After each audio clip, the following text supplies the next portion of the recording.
오늘 우리에게 주시는 하나님의 귀한 말씀은 고린도전서 3장 10절부터 15절까지의 말씀입니다. 제가 가진 신약성경 266면에 있습니다. 온라인과 방송을 통해 예배드리시는 분들도 함께 성경을 찾아 읽겠습니다. 고린도전서 3장 10절부터 15절까지 말씀입니다. 찾으신 말씀 합독하겠습니다.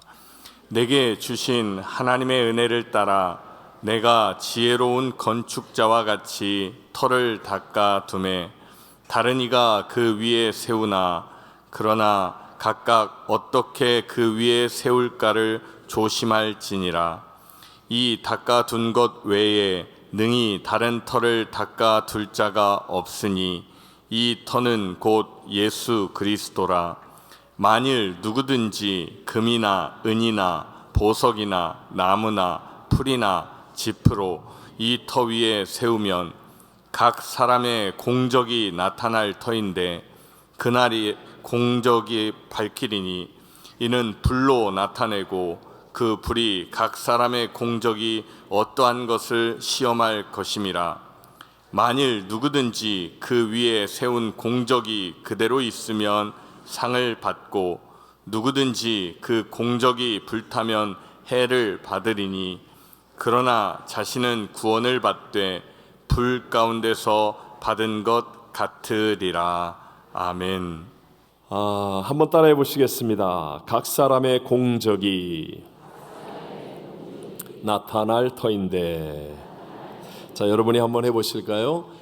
각 사람의 공적이 나타날 터인데. 아멘. 제가 몇 년 전에 한번 소개해드린 비서들의 실수 모임 집에 나오는 재미있는 내용들입니다. 중요한 분이 전화를 해서 비서에게 사장님을 급히 만나야 한다라고 하시니까 옆에 분에게 묻습니다. 비서가. 그랬더니 댁으로 가셨어. 댁 알죠? 집으로 댁으로 가셨어. 그러길래 비서가 전화하게 되고 대구로 가셨어요. 그래서 그 중요한 분이 대구까지 갔대요.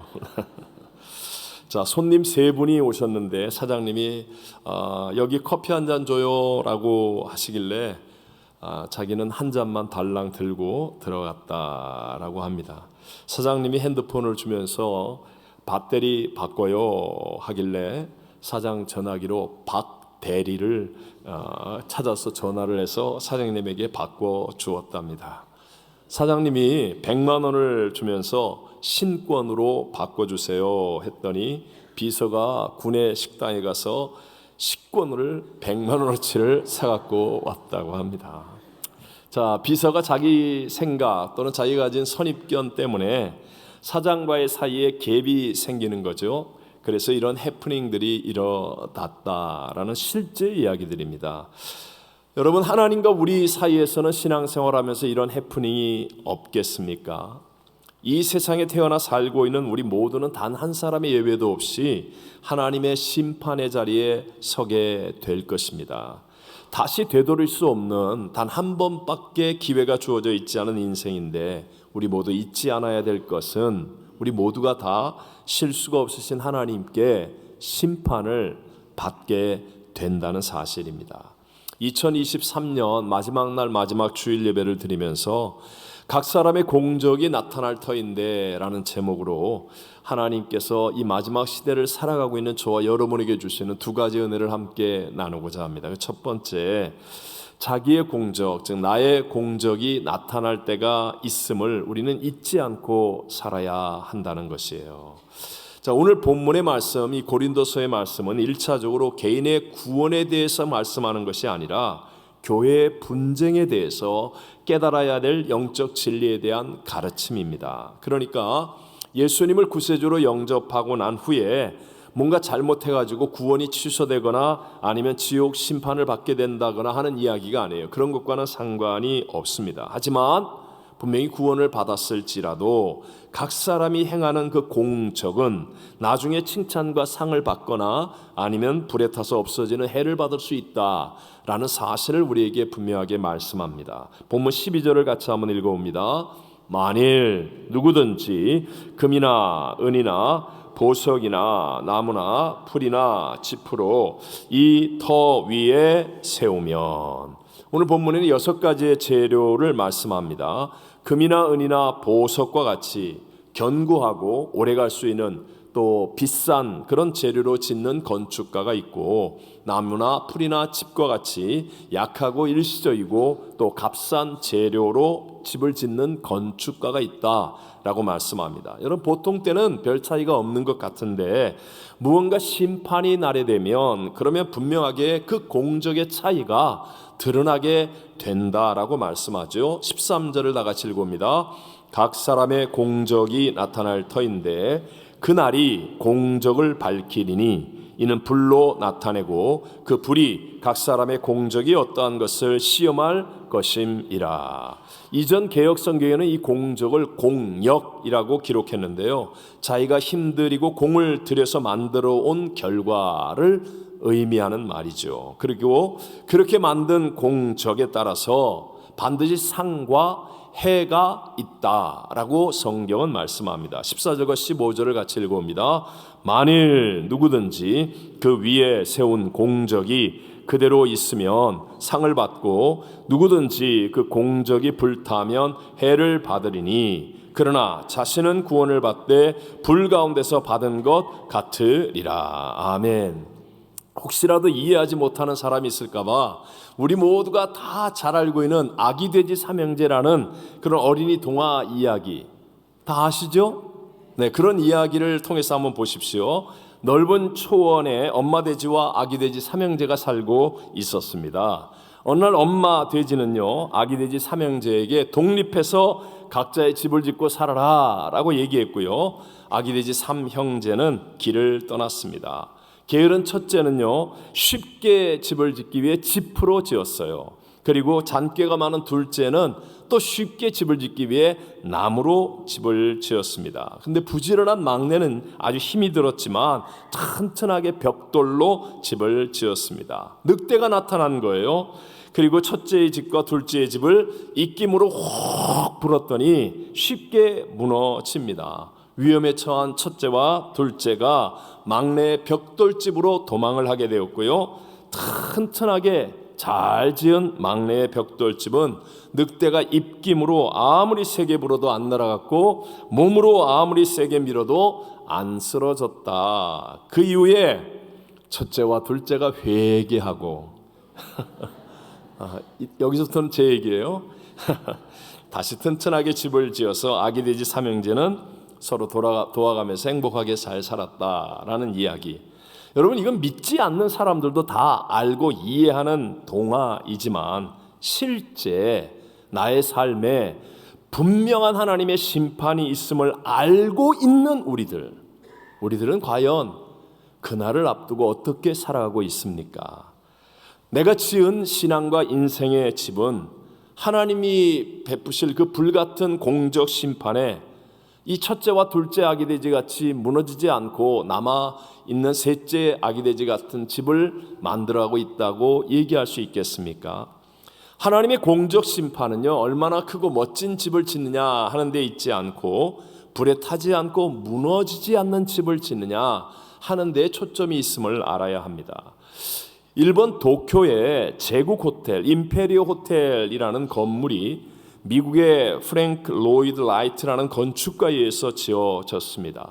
일본은 심각한 지진들이 많이 있기 때문에 기둥을 박는 기초 공사만 무려 2년 동안을 했었고요, 또 사람들의 반대를 무릅쓰고 지진과 함께 따라오는 화재에도 대비해서 뒤에는 큰 연못까지 지었다고 합니다.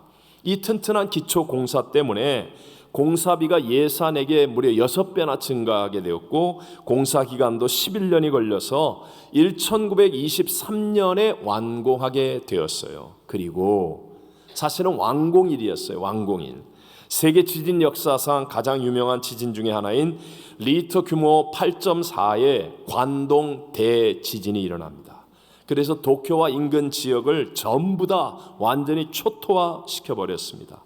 토요일 점심시간을 맞아서 각 가정에서 불을 피우던 시점이라 온통 목재 건물이었던 도쿄는 순식간에 불바다가 되었습니다.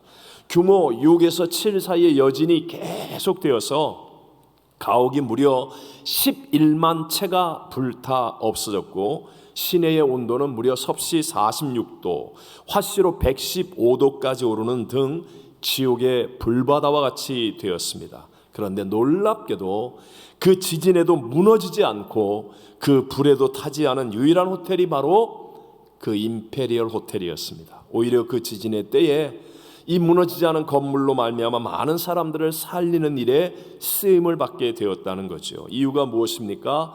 비싼 대가를 지불하여도 올바른 공사를 했기 때문이라는 겁니다.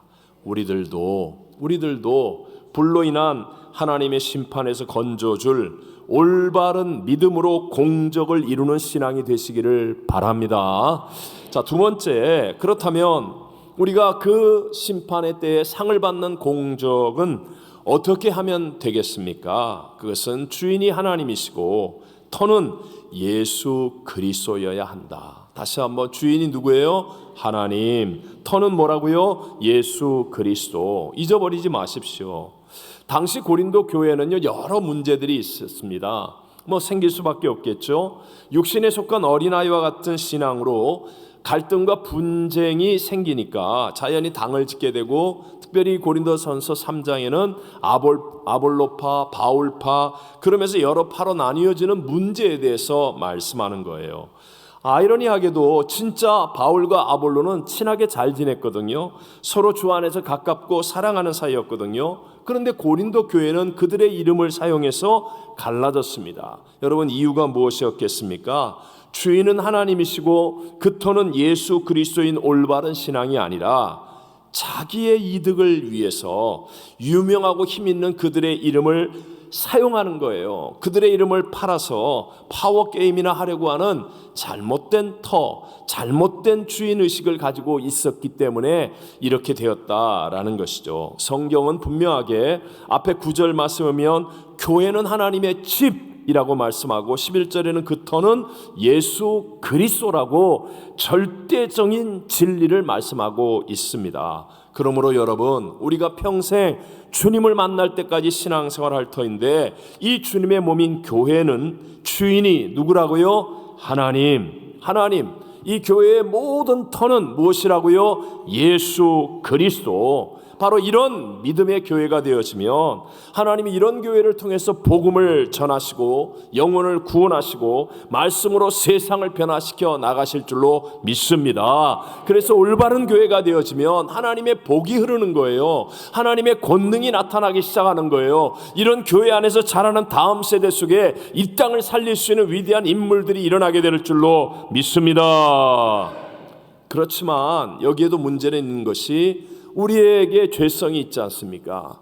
우리 모든 사람들에겐 죄성이 있고요. 무엇보다도 마지막 시대에 무섭도록 교회를 공격하는 원수 마귀가 있기 때문에 교회와 성도의 신앙이 정말 정신을 차리고 있지 않으면 너무 쉽게 유혹에 넘어지고 타락할 수 있다는 거죠. 주님의 영광이 쉽게 타락되어질 수 있다라는 거예요. 그래서 여러분, 현실적으로 보면 이 땅에 많은 교회와 믿음의 사람들이 있다고 하는데도 불구하고 무너지고 불타는 공적으로 해를 받고 있는 모습을 우리는 어렵지 않게 쉽게 볼 수 있지 않습니까?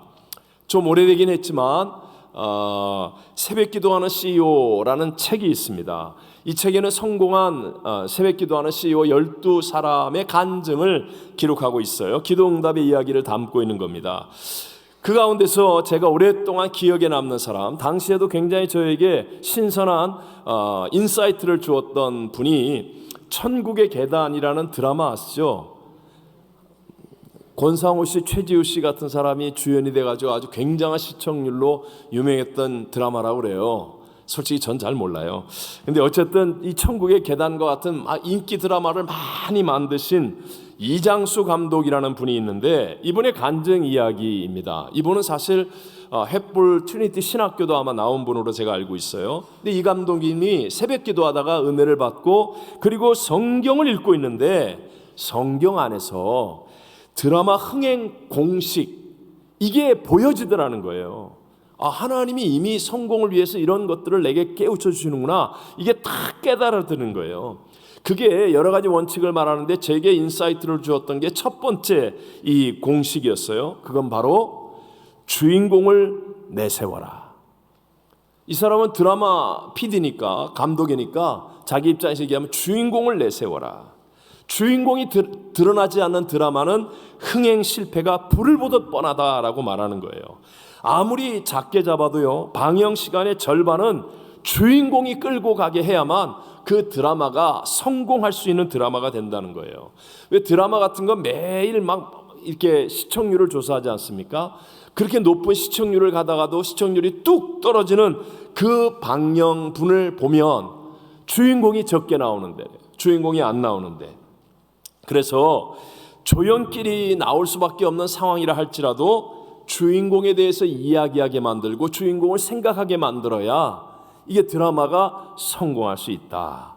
저는요, 이 공식이 정말 마음에 큰 인사이트를 주었어요. 우리의 신앙, 우리 각자에게도 적용을 해본다면, 여러분, 하나님이 감독하는 우리는 실제 인생 드라마를 살고 있는 사람들 아니겠습니까? 그렇다면 이 드라마가 성공하려면, 나의 인생이 성공하려면 누가 드러나야 돼요? 주인공이 드러나야 되는데 그 주인공이 누가 되면 되겠어요? 예수님이 되면 된다는 거예요. 왜냐하면 내가 주인공 돼봤자 나는 이기지 못해요. 뭐 대적을 못 이기고 이리 터지고 저리 터지고 그런 거 가지고 어떻게 성공한 인생이라고 말하겠습니까? 근데 주인공이 짠 하고 나타나서 문제보다 크신 주님, 대적보다 크신 주님, 정말 위대하신 주님의 역사가 쫙 일어나는 인생이 되어진다면, 그렇다면 우리의 인생은 성공하는 인생 드라마가 되는 것 아니겠습니까? 어떻습니까, 여러분? 여러분의 삶에는 정말 주인공이신 예수님이 드러나고 있습니까? Not I but 크리스도의 신앙이 이루어지고 있습니까? 여러분, 이렇게 주인공이 나의 삶을 통하여 예수님이 내 인생의 주인입니다, 주인공이십니다 라고 드러나는 인생이 되어져야 한다는 거예요. 예수님이 주인공이 되시면 우리 첫 번째 기적처럼 가나의 혼인잔치집, 여러분, 포도주가 떨어졌습니다. 그런데도 불구하고 예수님이 주인이 되는 그 순간에 물이 변하여 포도주가 되어지는 기적이 일어나고 잔치에 참석한 모든 사람들이 큰 기쁨 가운데 빠지게 되는 것처럼 예수님이 내 인생의 주인공이라고 증거한다면, 그렇다면 우리의 삶에서도 성경에 나타나는 모든 기적과 역사들이 일어날 수 있게 될 줄로 믿습니다. 자, 사도 바울은 어떤 사람도 정말 인정하는, 가장 확실하게 하나님께 상을 받은 사람이라는 것에 대해서 부인할 수가 없습니다. 근데 사도 바울의 고백이 무엇입니까? 우리 유명한 갈라디아서 2장 20절을 보아도 내가 그리스도와 함께 십자가에 못 박혔나니 그런즉 이제는 내가 사는 것이 아니요 오직 내 안에 누가 그리스도께서 사시는 것이라. 주인공이 누구라고요? 예수님이라는 거예요. 예수님. 바울이 얼마나 많은 사람을 만나고 얼마나 많은 지역을 다니고 얼마나 많은 일을 하고 얼마나 많은 교회를 세웠습니까? 그런데 바울은 언제나 주인공이 예수님이 되게 했다는 거예요. 내가 산 것이 아니라 내 안에 그리스도 예수가 사심이라. 예수님을 주인공 되게 했더니 바울의 인생 속에는 놀라운 하나님의 역사와 기적과 승리의 일들이 일어나게 된 줄로 믿습니다. 일반적으로 운동하는 사람들에게 최고의 영광 또는 승리를 얘기한다면 각 나라의 최고 선수들이 참석하는 올림픽에서 금메달을 따는 것, 메달을 따는 것이라고 말할 수 있을 것입니다. 한국의 유도 81kg급 김재범 선수가 런던 올림픽 대회 때 금메달을 땄습니다.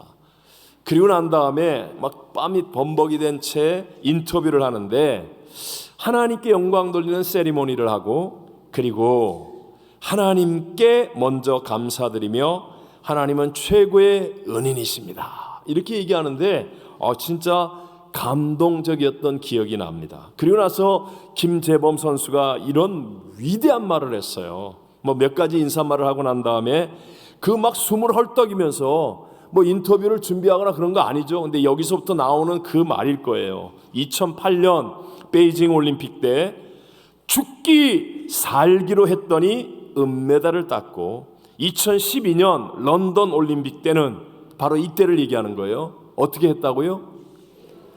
죽기로 했더니, 죽기 살기가 아니라 어떻게?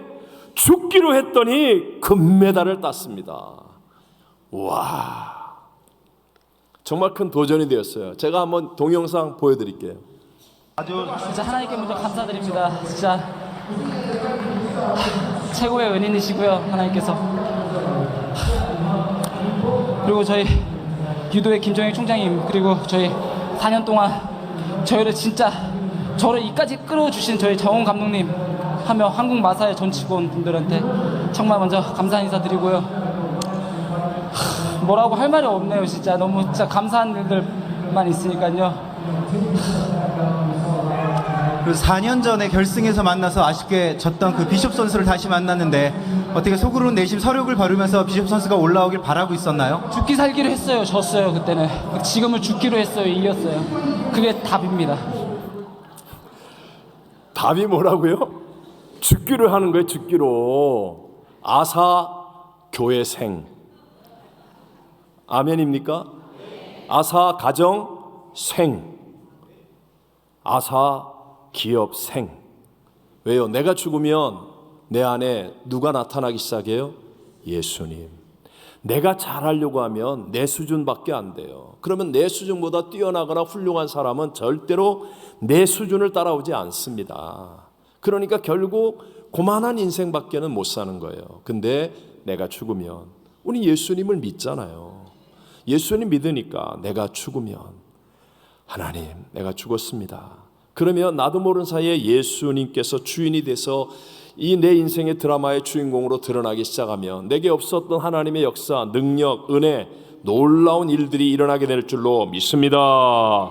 그래서 우리는 끝까지 철저하고 치열하고 끝까지 교회와 신앙의 주인이 누구인가, 그리고 누구를 위해서 내가 이 신앙생활을 하고 있는가를 돌아봐야 합니다. 오직 예수 그리스도가 주인 되는 은혜가 있게 되시기를 바랍니다. 말세가 될수록 사람들은요, 자기중심적이에요. 그래서 자기가 주인이 되어서 하나님을 이용하려고 합니다. 결국은 자기 마음대로 하겠다고 생각하는 겁니다. 내 컨디션 좋으면 하고 내 컨디션 나쁘면 안 한다는 거예요. 나한테 잘해주면 좋고 나한테 조금만 잘못하면 그건 틀리고 나쁜 거라는 거예요. 언제나 자기가 중심. 그러니까 하나님의 역사가 나타나지 않는 것이죠. 하나님의 영광보다도 자기 이름을 내려고 하고, 그리고 인간의 욕심을 위해서 무언가를 얻으려고만 하는 신앙이 되어진다면, 그렇다면 그런 사람이 잠깐은 이깁니다.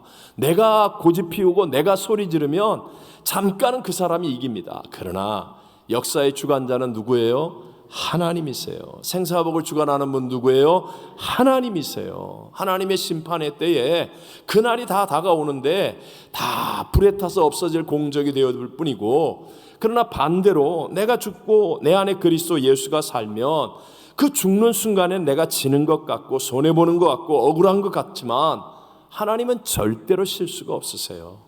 반드시 하나님이 높여주시고 하나님께서 복 주실 때는 정말 놀라운 점핑이 일어나는 거예요. 세상과 차원이 다른 하나님의 은총과 복으로 우리의 삶이 자유와 기쁨을 누리고 승리의 열매들을 얻게 될 줄로 믿습니다.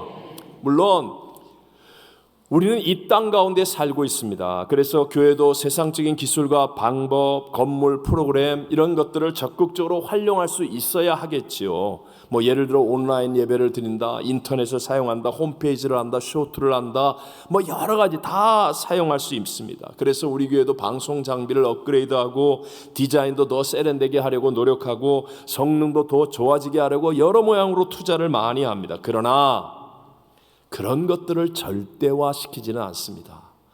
예수님보다 앞서지 않는다는 거예요. 속에는 예수님이 없는데 겉으로만 번지르르하게 해서, 그래서 마치 멋있는 교회나 신앙인 것처럼 그렇게 하려고 하지 않는다는 것입니다.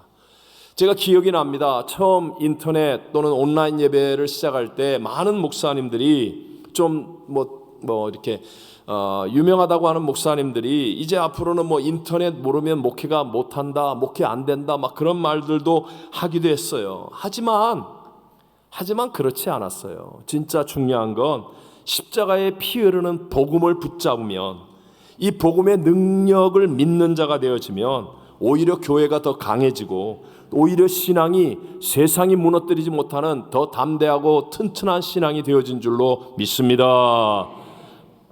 우리나라는 북한이 있잖아요. 북한은 동방의 예루살렘이라고 불려질 만큼 한때는 정말 교회가 왕성했던 곳이었습니다. 김일성도 어렸을 때는 주일학교를 나갔다고 합니다. 그런데 공산주의 사상에 의해서 순식간에 다 무너졌습니다. 건물도 조직도 프로그램도 직분도 다 무너져 버리고 말았습니다. 하지만 북한의 지하 교회는 아직도 사라지지 않았습니다. 그곳에는 조직도 없고 건물도 없고 직분도 없고 다 없지만 그러나 목숨보다도 강력한 믿음이 있습니다. 이 믿음으로 인하여 그들은 불에 타지 않은 위대한 공적을 만들어가는 그런 신앙의 승리의 길을 가고 있는 줄로 믿습니다. 오늘 우리의 신앙을 인맥 아니면 물질 아니면 세상의 어떤 힘 이런 것들을 의지하고 이루려고 하는 노력을 조금은 돌아봐야 합니다. 어떤 경우에라도 우리의 중심은 십자가의 피 흐르는 복음이어야 되고 부활의 예수 그리스도가 우리의 중심이 되어야 합니다. 어떤 경우에도 진리의 말씀을 깨달을 수 있는 성령의 충만함을 사모해야 되고 깨어 기도함으로 하나님의 빛이 비추어져서 정말 하나님의 부분이 많아지는 언제 주님이 오신다 할지라도 우리 함께 휴거될 수 있고 그리고 주님과 함께 천년왕국의 주인공이 될 수 있는 그런 믿음으로 준비되는 사람들이 되어야 될 줄로 믿습니다. 예수님만이 부활의 생명을 주시고 예수님만이 길과 진리이시며 예수님만이 우리 인생의 승리의 이유와 원인이 되어지신다는 것, 여러분 이걸 결코 잊어서는 안 됩니다. 지금도 부활의 예수님은 주님의 손이 되고 발이 되고 입이 될 그 한 사람을 찾고 있습니다. 오늘 본문 10절에 내게 주신 하나님의 은혜를 따라 우리는 최선을 다하는 삶을 살아야 합니다. 주님보다 앞서서는 안 되지만 주님과 함께하며 최선의 삶. 왜냐하면 튼튼한 집이라는 것은요 하루아침에 뚝딱 만들어지는 것이 아니기 때문이에요. 좋은 재료를 가지고 있다 할지라도 몇 날 며칠 아니 몇 년 우리가 정성과 노력과 수고와 희생을 아끼지 않고 전심을 다해야 정말 무너지지 않고 불타지 않는 공력을 만드는 거예요. 신앙은 남에게 하청 주고 시켜서 만들어질 수는 없습니다. 오직 내가 하는 것입니다. 내가 하는 것, 나의 공력, 나의 수고, 나의 눈물, 나의 희생, 나의 시간, 나의 물질, 내가 하나님 앞에서 준비되어져야 합니다. 오늘 우리 은퇴하시는 총 14분 정말 저는 개인적으로 자랑스럽게 생각하고 또 감사하고 축복합니다.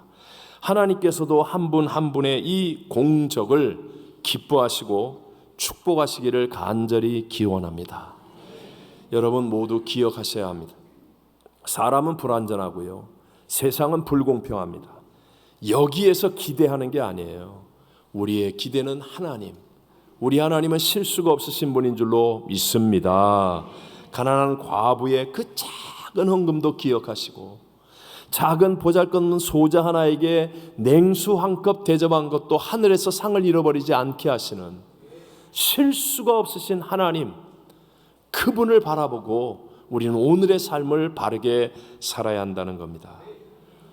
오늘 2부 예배에 참석한 사랑하는 성도 여러분, 심판의 그날 하나님 앞에서 나의 공적이 나타날 때, 심판할 때가 있음을 기억하고 잊지 않게 되시기를 바랍니다. 그리고 상 받는 공적이 되려면 언제나 주인은 하나님이고 그 터는 예수 그리스도라는 것, 이것을 잊지 않고 살아야 할 것입니다. 자, 이제 한 해의 마지막 날, 한 해를 돌아보게 하시는 마지막 주일, 하나님의 상을 위해서 나는 과연 얼마나 최선을 다했습니까? 나는 어떤 공적을 이루었습니까?